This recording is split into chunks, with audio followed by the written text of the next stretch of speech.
আমি বনি আর আজ আমি বানাবো ডিম ছাড়া ভেজ চাউমিন।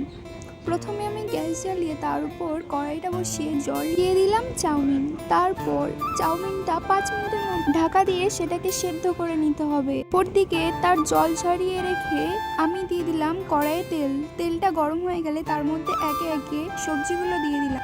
আর সবজির মধ্যে আমি দিয়েছি বিনস, ক্যাপসিকাম, গাজর, আলু, পেঁয়াজ, কাঁচা লঙ্কা। সমস্তটা কড়াইয়ে দিয়ে দেওয়ার পর দিলাম লবণটা দিয়ে সবজিগুলোকে ভালো মতো নাড়িয়ে নিতে হবে।